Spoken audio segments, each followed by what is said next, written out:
So we've made it to Archer Field. There is many a drift car lost and sort of scattered about. There's a man peeing over there. I'm not going to show you that. Well, unless you really want to see. Please send me a message via my YouTube if you really want to see a man peeing. An Australian man peeing, which is, I don't know if that's better or worse. We're just walking up to the drift event here at Archer Field. We've got a couple automobiles. We've got an S chassis, obviously. They're pretty common. We're going to get hit by a Commodore. We've got, here's an FRS that's shown up and come out. We've got an E7 just for you guys that are like Corolla guys. This is an E7. I've seen a couple of them just parked along here. And we have a very tasteful R32. Oh, and an R34 rolls by.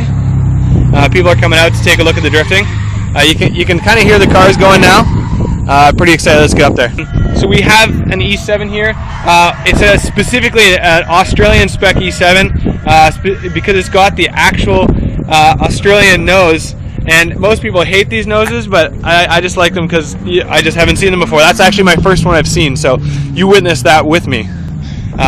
And we have reached Archer Field Drift Day here, and there are people sliding their automobiles around doing stuff. We've got a lineup, obviously common S chassis. The Silvias in a two-tone were sold here, right? They're pretty common. Somebody's got their S15 going on around here. Just finishing up their run. It's a pretty popular thing. They even have a drift car shootout. There's signs along the. There's actually drift-related signs along the road on the way in. Running it back sideways. It's a pretty tight course. It looks like first gear, maybe second gear stuff.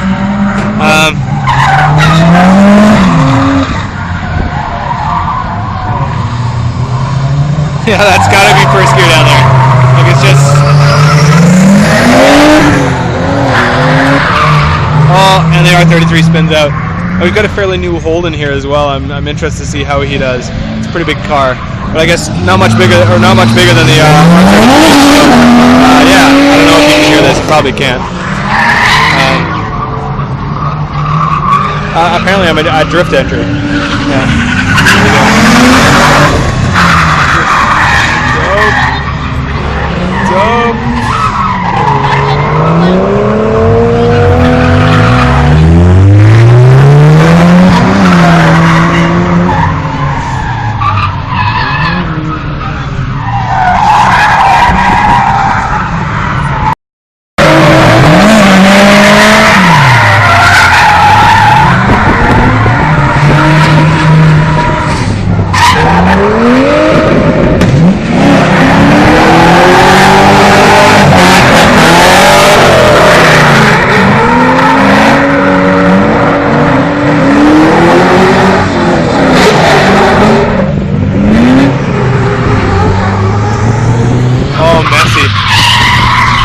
Yeah, messy.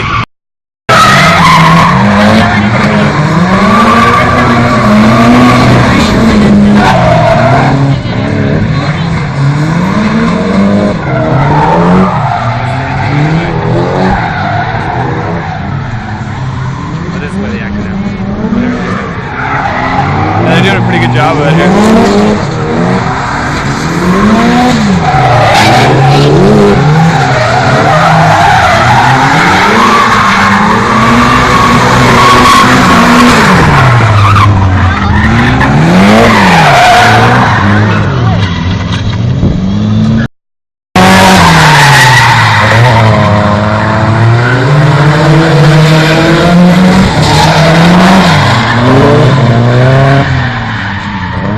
Here we are. We're at Munchie's Meat. Excuse me there. Sorry. We're at Munchie's Meat, and this is a big like Friday night hot rod meet, or at least a car meet. It's a lot of different car enthusiasts. So we're gonna start out with something that's it's Australian, but it's not typically Australian. So we have a two-door Corolla wagon. I've fallen in love with it already. It's got the Koyo style wheels on it, and the chrome bumpers. It is a two-door panel, so you'll notice it's a panel, but it's got the rear window. The Koya wheels, they look like XR4 or XR4 wheels, but they're actually another brand that you can, when you buy them, you actually get them. They kind of cut them to the offset and bolt pattern you want. But we're gonna dive in here. I don't know if you can see it very well in the video. I might pause and try this again. So we'll give this a go anyways. This is an A9X Tirana. This is what I've come to race against here. It is the car. Now there's a couple of them here tonight, and they're ungodly expensive. Like they're just really expensive for a vehicle that looks really similar to what would be basically a Chevy Monza. Sorry for that. And it's got driving lights and extra stuff on it. We've got a Cortina hanging out here.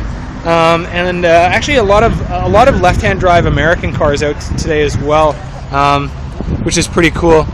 I'm not sure what the I think it's over 30 years old. You can actually import a left-hand drive car here, but generally they're pretty strict on the rules. A lot of people will still import vehicles, but will convert them. Looks like we have a Falcon Ute. It looks like a very typical. Burnout car. There we go. Got to slow down and think about my words now. Big wheels and flashy paint are the big Australian things. But there is a lot of American influence with a lot of these vehicles. Obviously, Chevy and Ford and a little bit of Chrysler or Dodge is common here. But you know, there are some other examples. We do have some British influence here as well, and lots of American influence. A whole bunch of Impalas are out. There's some pretty cool stuff. The trays are really common. I don't know if you've ever seen a tray. This is what a tray looks like. They don't really like to have truck beds on their vehicles. What they do is these aluminum trays, and they kind of replace the bed and add a little width to it and reduce the weight of the vehicle. So it's pretty cool. This is my first Toyota Century. It's pretty dope. It's got some VIP style wheels on it, and it's I don't know if it's a V12 or not, but pretty cool. Somebody brought that in. We've got a I think it's an EJ wagon. I can't remember if it's an EJ wagon. I've been sort of learning very slowly which each vehicle is. You'll notice there is an automatic shifter in there. However, it's a 1JZ under the hood with a, I don't know, it looks like to be a T78 or something very large on it. So pretty rad. There is some lowrider love here. So the hot rod culture has made it over, or the rat rod culture. And we do have some art. It is a pretty happening sort of place here. I want to point out that here in Canada or in the States or anywhere else, they don't actually have, these are called Venetians, and they are Venetian blinds, but they're for your car. And they're pretty rad. Lots of love for the Commodores, or this is the Kingswood edition. I still have yet to figure out what all the different variations are. There's Calais, there's Kingswood, there's Statesman. There's a lot of different variations. And they're all a little bit different. But you know, when you mention the wrong one to the wrong person, they kind of get upset. We've got a lot of different interesting Holdens, and I wanted to point out that that's pretty dope. Lots of work here. That's very sweet. I do want you to pay it. If you're ever watching any videos from Australia, I want you to pay attention specifically to the license plates or number plates. Most people won't notice in a video, or even in pictures that you see in magazines. They won't notice that the license plates, or if they do notice that the license plates say anything, that they really won't realize that. What am I trying to say here? They're really expensive. Like an aftermarket plate that says what you want, if it's all letters, is about $5,000. I'm not even joking. It's like way too reminiscent of Dubai, where it's worth a lot of money. We've got a lot. I think this is the Holden Club of Brisbane. perhaps. I think that somebody was mentioning that to me. I have met up with that somebody is Noel and Juliet, and they met up with me. They met up with me to come bring me out to this Munchies Meat. So we've got a lot of different Holdens, and the meat's really big. Like we walk, I don't know, it's pretty dark here. You can't really see a whole bunch, but we've walked basically in a whole circle around the building, and it's completely covered with different vehicles. All of them modified, all of them different and exciting. It's pretty rad. I'm enjoying it. I wish I understood the different variations a little bit more. It would be a little bit easier to follow along and maybe appreciate them even a little bit more so than I do now. Right now, I currently, they're most interesting simply because they haven't seen the variations or seen the models before.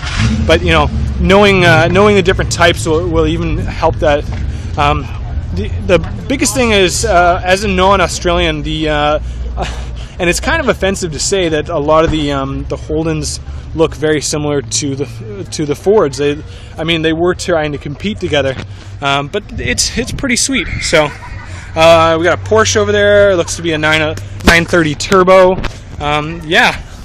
So I'm pretty excited. I'm having a good time, and I appreciate that they brought me out to take a look. It's fairly early here in the morning. We're just about to go do some sprints out at the Commodore Training Center, of all places. So pretty kind of interesting. We've got a Saab convertible towing our Commodore race car.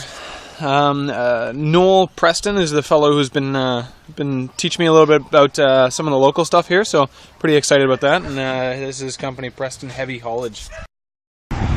We've made it to the Holden Driver Training Center.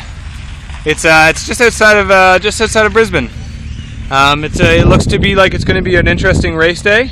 I guess these are street sprints or club sprints where you kind of bring in a car that's a club registered car. So we've got quite a full paddock today. Lots of Mark I Escorts and some British tin. We do have some full-on race cars as well, and most of them are full-on race cars.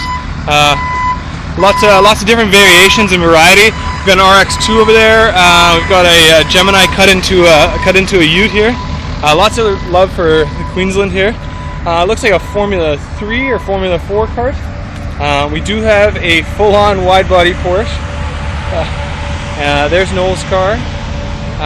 We've got quite a large selection of pretty rad, and you can see how serious they are about racing in Australia. With MGF beside an Evo, we've got some full-on track Subarus here. Lots of big representation from the Mark I Escorts. Oddly enough, this is the only Miata I've seen here. A couple more Escorts, and we got some British love here.